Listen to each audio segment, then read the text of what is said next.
What is up, Pyromaniacs? Pyrostasis here. We're back in the world of Beyond Reality, and we're going to be showing something kind of cool today. I'm going to show you guys how to automate creosote ovens, or coke ovens, with Railcraft. Pretty much 100%. Now, the problem with this is the pack we are playing Beyond Reality, and Railcraft automatically, by itself, makes Rails challenging. If you look at the default, maybe it's track, I always forget. Yeah, if you look at the default track here, you can see that it's changed up. The standard rails here, they need to be made with a rolling machine. Where is it? Right here. Yeah, need a rolling machine to make those. And then these boards, they need to be treated with creosote. So you need a bunch of little slabs and a bucket of creosote, and that will give you the ties that you need. Which really isn't that bad. I mean, it's a bunch of extra steps and it's kind of a pain, but it's not awful. The problem is GregTech then on top of this decides, well, hey, we're gonna mess with it as well.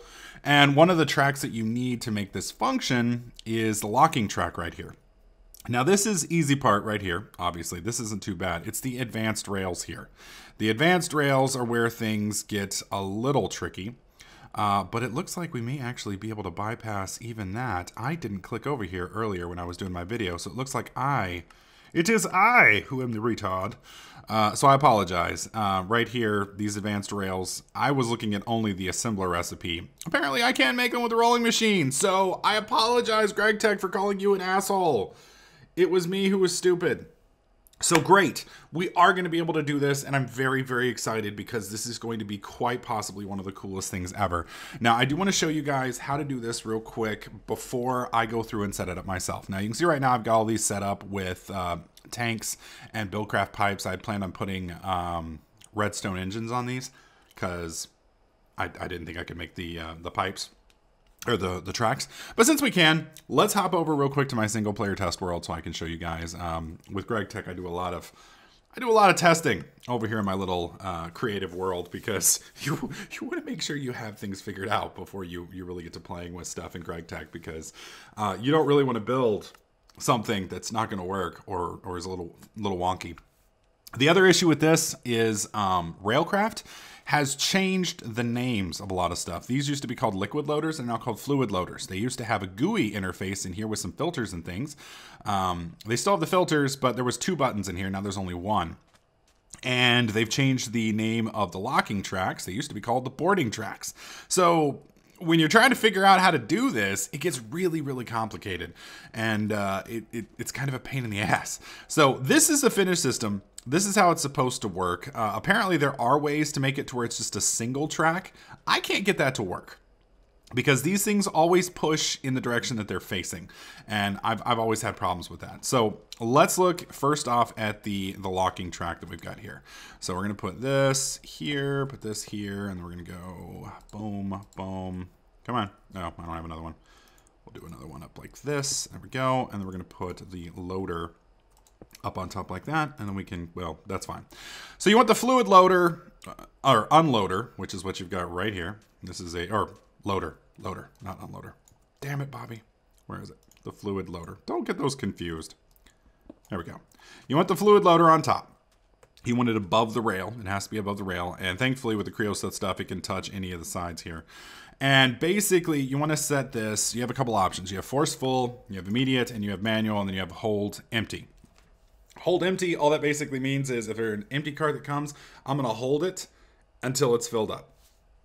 If you have force full, then I'm going to hold it until it's full. Immediate just means I'm going to drop until I run out of liquids, and then I'm going to move it on. Now, once the redstone signal is emitted, it's going to hit this little track, and then it's going to move on. Now, that's the easy part, but you want to come up here and right-click or shift right-click with this. Now, you'll notice I've got 2 modes here. Train lockdown mode and train boarding mode. That's not what we want. If you put it in train boarding mode, it's not going to work. It's going to freeze. You've got to face it over here or over here, as it seems to be the... Where is it? Well, this is one of the issues that I have been running into, and I don't know what causes this. Because you can see right here, this little mode, I can only go into train boarding and train lockdown. I don't know why it does that. However, if I come over here, you can see I have, oh, of course, get rid of you. Really? Really? Seriously. Okay. Thank you, buddy. Thank you. All right, so right here you can see I have boarding mode, train boarding mode, lockdown, holding mode, train holding, and then boarding mode. Boarding's what you want. But why won't this one swap? I have no idea. Oh, now it will. Why? I have no clue. That is the weird thing. So it may be some lag with Beyond Reality in the aspect that, you know, once it gets started here, it takes a minute for the track to realize, hey, I should have multiple modes. I don't know. If it gets stuck in only those two modes, just give it a minute, go play with something else, and then come back and whack it again. And apparently it works. Why? I don't know. I'm holding my hands up. This literally took me 2 hours last night because I kept putting it in train boarding mode, and it should work there because according to the wiki, which is apparently hasn't been updated since like 1.47 and doesn't even have the right names, that's what's needed. But it doesn't work. So let me show you guys how cool this thing is and how it works. Assuming, of course, all these are going to cooperate. All right, so you can see it's stuck it. It's holding it. You can see the little liquids are being dumped inside. Now it's done. Moves on. Holds it again.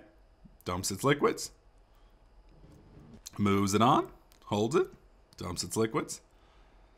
And then it's going to come over here to this one. Holds it. And this is the fluid unloader, okay?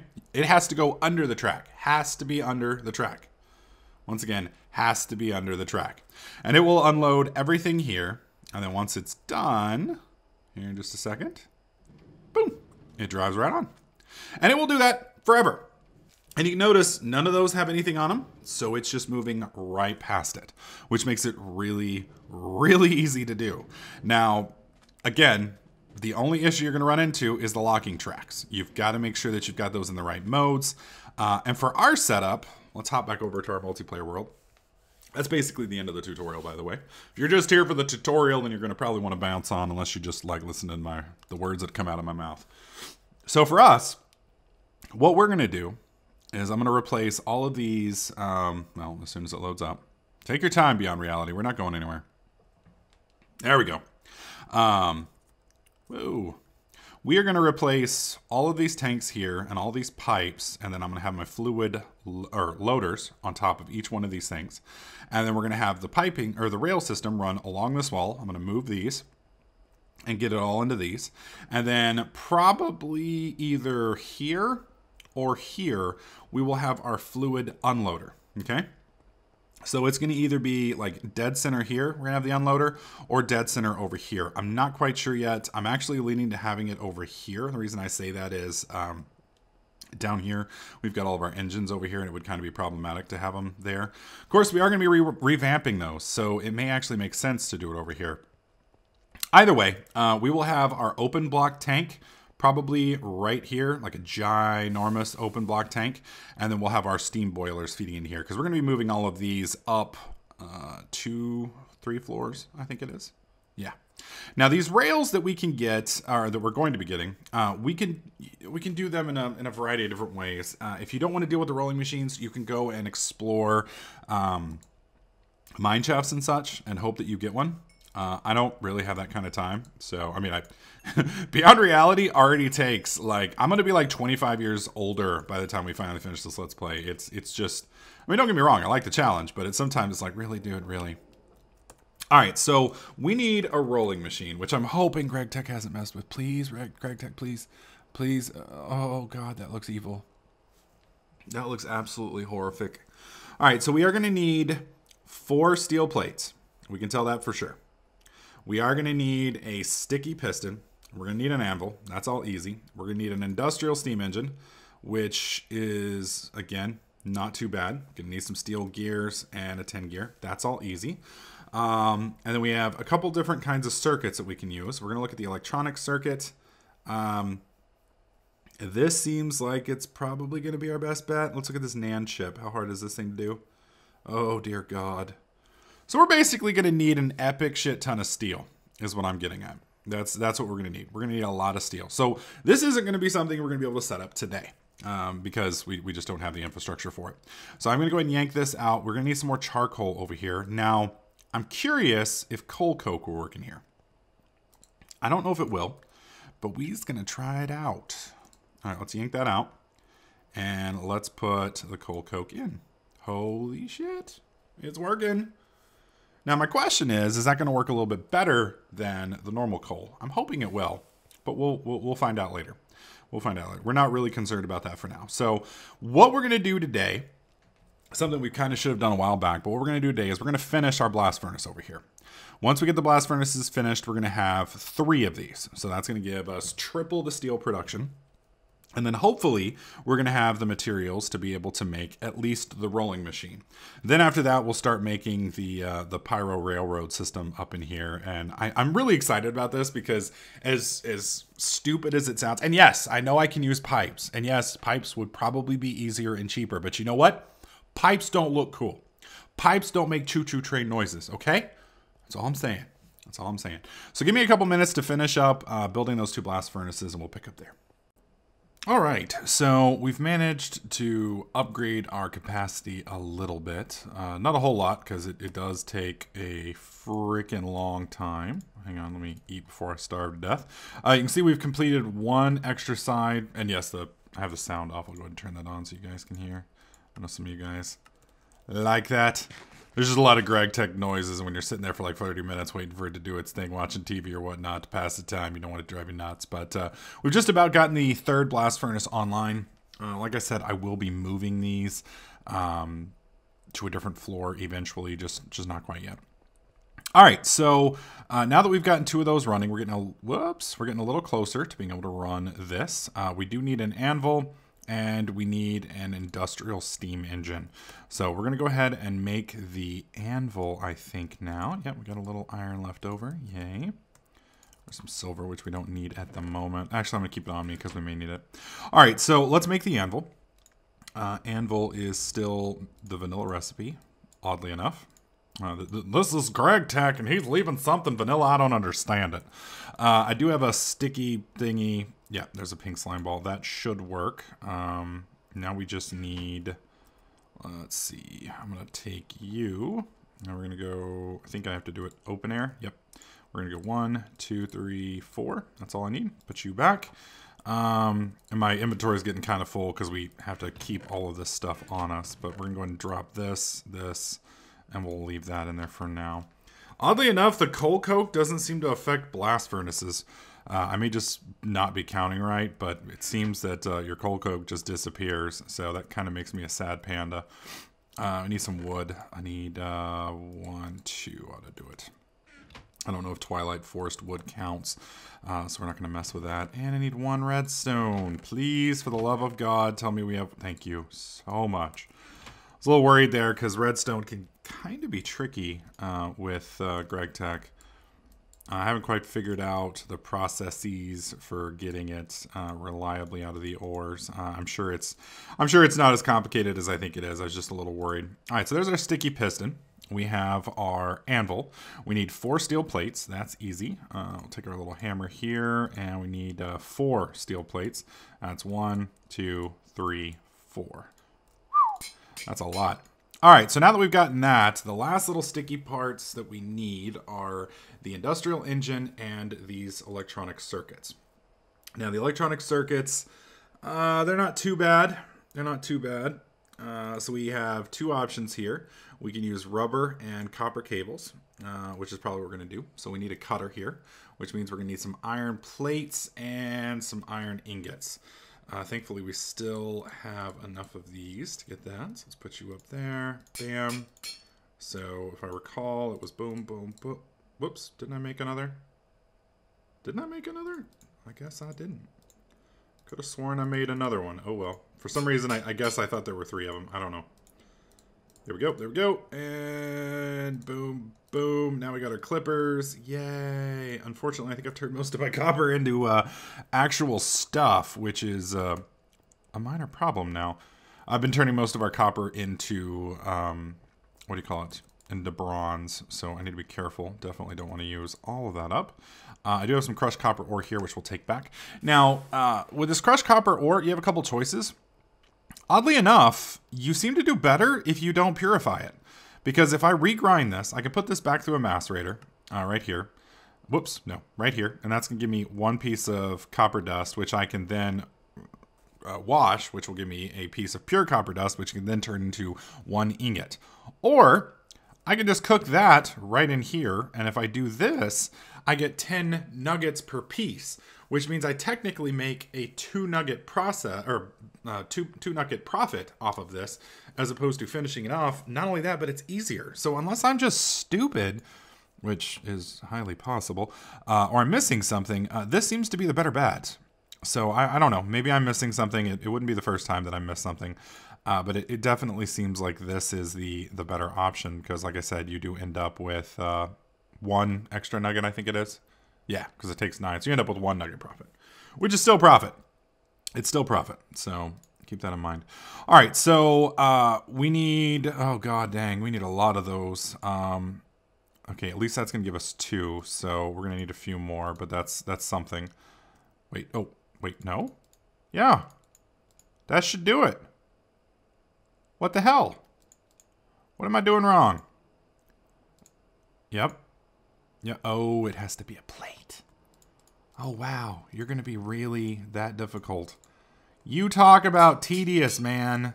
You talk about tedious. Holy shiitake. Oh my god. All right, so that's not so bad. I mean, it's an annoyance, but it's not so bad. Let's put this wood up for now. Let's put the glass up. We don't need that at the moment. I do have to keep most of the rest of this stuff on us because we are using it for one process or another. And I do have quite a few processes going right now. That's one of the things about Minecraft, I mean, that I love and I hate, especially in modded Minecraft. Because once you get started, you know, you need this for that and this for that and this for that and this for that. And by the time you actually get that, you kind of forget where you started from. It's like, well, shit, dude, I was doing this for some reason. Damn it, now I can't remember. And you have to go all the way back and try and figure out what it was you were doing this all for to begin with. And sometimes that can be a real struggle. So the weird thing is, I'm not finding any rubber. Unless I'm just completely mental. Again, wouldn't be the first time. We should have some rubber somewhere, because I know we have rubber trees out front. Maybe she's got them up top? Home. I think she may have them outside here. Oh, god dang, dude. That is one gaudy helmet. I want to say... Oh, it's a little chameleon. What's up, old guy? How you doing? Yeah. We have chameleons here outside my house. I love them. Awesome! Good. Let's go back. So now that we have this stuff, this is actually raw resin. Which I'm really hoping I could do something with. Oh my god, are you serious? Oh my god, are you telling me I have to turn it into rubber pulp and then I turn it into something? No, that can't be right. That can't be right. We have to be able to use it. There's no way. Oh my god. Oh my god. Damn it to hell. Can I just smelt this stuff, maybe? Please, God? Fuck. Alright, so an extra step has been added here. You didn't used to have to build an extractor. Apparently now you do. Hoping that there's a... Okay, there we go. There's at least an easier version of the extractor, which makes this a little less painful. Unfortunately, though, it looks like we have come to a blockage, at least a temporary blockage. It's going to take a little bit more time than I've got at the moment. So what we'll do in the next video is we're going to build this steam extractor, start extracting the stuff. We'll then make some copper cabling, which we'll then use to make our first rolling machine, which we'll then use to make rails, which will then hopefully be able to automate our awesome creosote process and move that down. So we're probably looking at 2 to 3 more videos before we can get all this set up and done. Anyways, guys, I'm excited about this. I'm really looking forward to the automation of the rail carts. Like I said, they are a little bit more expensive, but they look really freaking cool. I was a big train thing, I was big into trains when I was a kid. So definitely looking forward to this. And on top of this, the tops here, we can actually we can automate the tops of them too. So we can actually take coal coke out and process it as well and put coal in, which is going to be really, really cool. So I'm looking forward to all of that. So anyways, guys, that's going to wrap up this video. Hopefully you guys liked it. If you did, please slap that like button. Make sure you subscribe. And I'll catch you guys in the next clip.